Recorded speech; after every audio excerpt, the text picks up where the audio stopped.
वर्ष रेसिपीजमध्ये तुमचं मनापासून स्वागत करते फ्रेंड्स. तर टोमॅटोमध्ये फुटाणा डाळ घालून ही रेसिपी तुम्ही कधी बनवली आहे का? तर फ्रेंड्स नसेल बनवली तर एकदा नक्की बनवून बघा. एवढी भन्नाट रेसिपी आहे ना, ज्या वेळेला भाजीला काही घरामध्ये शिल्लक नसेल त्यावेळेला तुम्ही ही टोमॅटोची रेसिपी बनवू शकता. त्यासाठी इथे मीडियम साईजचे मी फ्रेश असे लालसर असे टोमॅटो घेतलेले आहे. ते स्वच्छ पाण्याने धुतले. त्यानंतर इथे बघा आपल्याला बारीक कट करून घ्यायचे आहे. बऱ्याच वेळेला आपण टोमॅटोची भाजी किंवा टोमॅटोची चटणी, टोमॅटो शेव असं आपण वेगवेगळ्या प्रकारचे बनवते. पण ह्या वेळेला तुम्हाला मी अगदी वेगळी आणि नवीन अशी रेसिपी शेअर करत आहे. त्यामुळे व्हिडिओ हा कुठेही स्किप न करता पूर्ण बघा. चॅनलवर जर नवीन असाल तर लाईक करा, सबस्क्राईब करा, बाजूचं बेल आयकॉन ऑलवर सेट करा, म्हणजे माझे तुम्हाला अशा छान छान रेसिपी पाहायला मिळतील.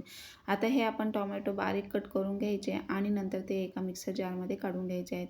आता इथे मी मिक्सरचं छोटं भांडं घेतलेलं आहे, त्यामध्ये ते काढून घेतले आणि त्यामध्ये बघा आपल्याला फुटाणा डाळ घ्यायची आहे. एकदम छोटी वाटी मी इथे फुटाणा डाळ घेतलेली आहे. तुम्ही हवं तर नाश्त्याचा जो चमचा आहे त्याने 3 चमचे अशी ही फुटाणा डाळ घ्यायची आहे. तर फुटाणा डाळ आणि टोमॅटो हे एकत्र मिक्सरला ग्राइंड करून घ्यायचं. थोडंसं पाणी टाकायचं, पुन्हा बारीक आपल्याला पेस्ट बनवून घ्यायची आहे.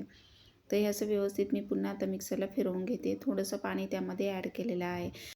थोडं पाणी घालून बारीक केलं म्हणजे एकसारखं बारीक होतं आणि कुठेही असं फुटाणा डाळीचे कण वगैरे राहत नाही. व्यवस्थित अगदी एकसारखं बारीक करून घेतलेलं आहे. त्यानंतर इथे बघा छोटे 2 मिडियम साईजचे कांदे बारीक कट करून घेतलेत आणि कोथिंबीर बारीक चिरून घेतलेली आहे. आता इथे तुम्ही बघता इथे हे मी वाटण करून घेतलेलं आहे. तर एक टोप तापायला ठेवल्यानंतर गॅसची फ्लेम कमी ठेवायची आणि त्यामध्ये तेल घालून घ्यायचं आहे. तर 1 ते 2 चमचे तेल घालायचं. तेल चांगलं कडकडीत गरम करून घ्यायचं आहे आणि गॅसची फ्लेम अगदी कमी ठेवायची आहे. तेल व्यवस्थित गरम झाल्यानंतर त्यामध्ये आपल्याला बघा हाफ टीस्पून जिरी, हाफ टीस्पून मोहरी टाकायची आहे. छान ती तडतडल्यावर नंतर कढीपत्त्याची फ्रेश पानं टाकायची आहे. कढीपत्ता पण छान तडतडून द्यायचं त्यामध्ये आणि नंतर बारीक चिरलेला कांदा, थोडीशी कोथिंबीर व्यवस्थित तेलामध्ये परतून घ्यायचं आहे. कांदा पूर्ण तेल सुटेपर्यंत व्यवस्थित परतून घ्यायचा आहे. त्याचा कच्चेपणा, ओलसरपणा पूर्णपणे नाहीसा झाला पाहिजे, म्हणजे पदार्थाची चव दुप्पट वाढते. आता थोडासा कांदा परतत आल्यानंतर त्यामध्ये आलं लसणाची 1 चमचा पेस्ट टाकायची आहे. जर सुरुवातीलाच आपण आलं लसणाची पेस्ट सुरुवातीलाच टाकली असती तर ती तेलामध्ये जळली जाते आणि कांदा मग परतायला वेळ लागतो. त्यामुळे कांदा परतत आल्यानंतरच आलं लसणाची पेस्ट टाकायची, म्हणजे त्यामध्ये व्यवस्थित ती परतली जाते आणि मिक्स होऊन जाते. आता तुम्ही बघताय 1 ते 2 वेळा मी अधूनमधून हलवले. कांदा व्यवस्थित परतत आलेला आहे सोनेरी रंगावर. सोनेरी रंग येईपर्यंत व्यवस्थित परतून घ्यायचा आहे कांदा. गॅसची फ्लेम कमीच ठेवायची आहे. त्यानंतर पुन्हा थोडीशी कोथिंबीर मी तेलामध्ये परतून घेते आहे. बऱ्याच वेळेला काय होतं की आपण जेव्हा कोथिंबीर वरतून टाकतो तर ती अशी ओलसर आणि भिजलेली राहते. तर ती थोडी तुम्ही गार्निशिंग म्हणून टाकू शकता, पण जर तुम्ही फोडणीमध्ये टाकली तर बघा त्याची चव वेगळीच लागते. आता त्यामध्ये बघा मसाले घालायचे आहेत. लाल तिखट 1 ते 1.5 चमचा घातलेला आहे. थोडंसं गरम मसाला टाकलेला आहे अर्धा चमचा आणि अर्धा चमचा हळद पावडर टाकलेली आहे. हे सगळं लाल तिखट वगैरे टाकल्यानंतर पुन्हा व्यवस्थित मी मिक्स करून घेते आहे. आता पूर्ण कांदा त्यामध्ये परतलेला आहे आणि पूर्ण मिक्स झालेले आहे. त्यानंतर बघा हे जे वाटलेलं आपण आहे वाटण त्यामध्ये पूर्णपणे घालून घ्यायचं आहे. टोमॅटो आणि फुटाणा डाळ एवढी भन्नाट टेस्ट लागते ना बघा, एकदा नक्की करून बघा ही रेसिपी. आता बऱ्याच वेळेला आपण टोमॅटोची भाजी, टोमॅटोची चटणी बऱ्याच वेळेला करतो, पण ही रेसिपी तुम्ही एकदा बनवून बघा. अगदी 1 ते 2 टोमॅटोमध्ये पुरेशी अशी ही रेसिपी तयार होते आणि घरातल्यांना सगळ्यांना व्यवस्थित ती पुरली जाते. अचानक जर पाहुणे आले किंवा घरामध्ये अचानक भाजीला काही नसेल आणि भाजी बनवायची असेल तर तुम्ही ही रेसिपी नक्कीच बनवू शकता. एवढी टेस्टी आणि रुचकर लागते. यामध्ये लागतनुसार पाणी घालायचं आहे.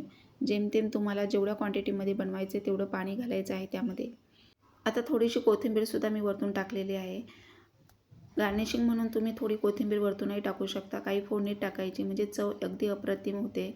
आता थोडंसं मी अजून त्याच्यामध्ये पाणी ॲड केलं, कारण उकळी आल्यानंतर थोडंसं दाटसरपणा येतो, त्यामुळे थोडं पाणी टाकलं बेताने आणि आता गॅसची फ्लेम कमीच ठेवलेली आहे. यामध्ये खडा मिठाचा वापर केलेला आहे मी. चवीनुसार मीठ टाकून घ्यायचं आहे. मीठ टाकल्यानंतर अधूनमधून 1 ते 2 वेळा हलवायचं आहे, म्हणजे व्यवस्थित उकळी आल्यानंतर ते छान चव येते. आणि यामध्ये थोडासा गूळ टाकलेला आहे. तर गुळाने सुद्धा छान छान चव येते. आंबट गोड तिखट असं ही याची रुचकर चव लागते आणि ह्याला तुम्ही टोमॅटोचं सार, टोमॅटोचं सांबार म्हणू शकता. ज्या वेळेला अचानक पाहुणे आले किंवा घरामध्ये अचानक भाजीला काही करायचं नाही आणि भाजी करायचं ठरलं तर तुम्ही हे टोमॅटोचं सांबार, टोमॅटोचं सार नक्कीच बनवू शकता. एवढं टेस्टी आणि रुचकर होतं बघा.